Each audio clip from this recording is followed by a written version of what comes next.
From Season 1, Episode 1. Boyd is the town sheriff. He rings a bell to tell everyone to get home. Kenny plays chess with Lou. Sarah tells Lou to go to the basement, says bye to Kenny, and fixes her talisman. Boyd makes sure everyone gets into their homes before night. There have been 96 days without incidents. Boyd shows Frank what happened when he went out drinking, his wife and kid dead to the monsters. He finds the talisman on the ground, and he takes it. The Matthews arrive at a roadblock. Crows start to flock around them. They get back in the caravan. Boyd visits his son and tells him to go to the funeral service to pay respect to Lauren. The Matthews drive into town and see all the cars have flat tires. They finish up the funeral service and Boyd tells the people not to talk to the family. Jim asks Boyd for directions, and he tells him to follow the road. The Matthews follow the road and they drive back into the town. Jim asks a girl for directions, but she ignores him. They drive back into town the third time. They reverse and drive back. A car drives at them and they swerve off the road and crash into trees.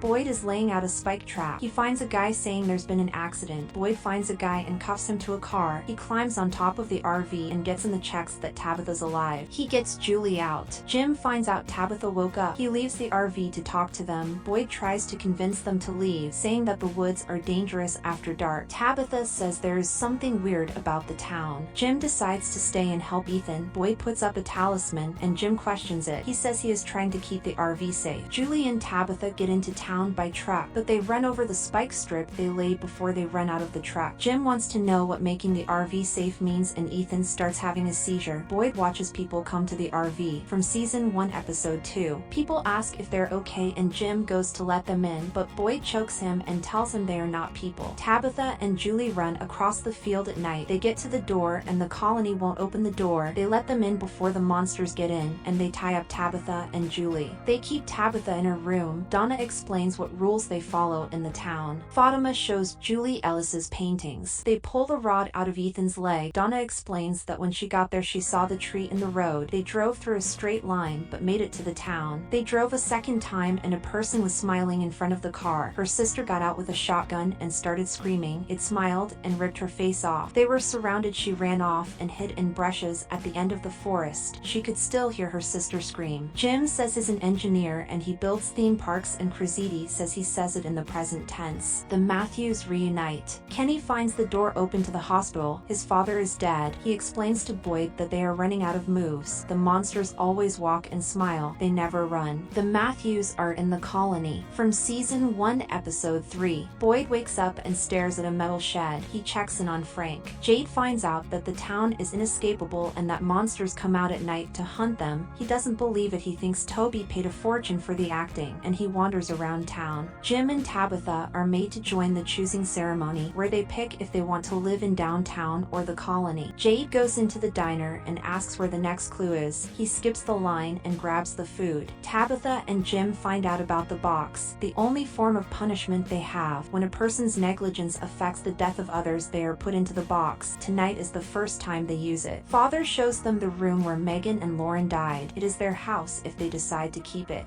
Boyd says he can't put Frank in the box. It was built as a deterrent. Father says that what happens when people realize he doesn't have the conviction to use the only punishment they have. Boyd leaves and says he's a horrible fucking priest. Boyd lets Frank go to an abandoned shack in the middle of the woods. The town goes to the choosing ceremony. Frank interrupts and says that he appreciates what the sheriff did for him, but he needs to see his two girls again. Jade says that everything is such good acting. Boyd takes him and he picks town. Kenny takes him away. Jim picks town. Tabitha picks town. Ethan picks town, and Julie picks colony. Kenny shows Jade Toby's body. Frank gets put into the box. The Matthews settle in. Jade moves in with Kenny. From Season 1, Episode 4. Boyd finds Frank's body ripped apart, and Jim and Ethan decide to go get breakfast. Boyd drags Frank's body across town. He hides it from Ethan. They meet Sarah. They eat pancakes together. Ethan says, do they have to stay here? He says no, think of it as a vacation. Jim goes to the restroom and cries. Jim gets out and shoves a creep trying to talk to Ethan. He tells him not to come back, and they leave the diner and go home. Jade finds out people from all over the country teleported there. He steals a radio. Jim and Tabitha argue at the front of the house about how things aren't gonna be okay. They don't know what's going to happen, and Julie knows they were going to get a divorce. Father tells Boyd he needs to be the one to lead the people home. It was 3 months before an incident, but in the last few days, there were 6 deaths. They get back into the house and can't find Ethan. They find his walking stick. They walk through the woods screaming his name, and they encounter a pack of dogs. Victor shoots a shot, and the dogs scatter. They get Ethan and Lee. Jim talks to Boyd about Victor, and he says he'll talk to Donna about it. Boyd screams into a mirror, then has dinner with the Matthews. Sarah has a seizure. Victor digs some graves. He says he is trying to get a head start this time. From season 1, episode 5. Boyd stops Nathan from seeing Sarah. Jim decides to brainstorm what is happening. Jade finds out about a bar and talks to Tom. He says they are living as the cat in Schrodinger's cat, and the people outside the world think they are simultaneously alive and dead. Sarah visits the Matthews. She takes Ethan to go see the animals on her brother's farm. Boyd talks to his wife and tells her that he might try and free the people from the town. Boyd asks their father how he knows if he got a sign from God. Jim runs into the barn and lets Tabitha out. They find Ethan and Sarah had killed Nathan. They walk back and Jim screams at father and Boyd, saying that they act like it's Mayberry. They add to the brainstorm. Did we survive the crash? Boyd talks to Christy and she says that Sarah took the scalpel from her clinic. Boyd says she needs to cut herself some slack. The music machine turns on and Boyd says he got his sign. Thank you for watching. Consider subscribing.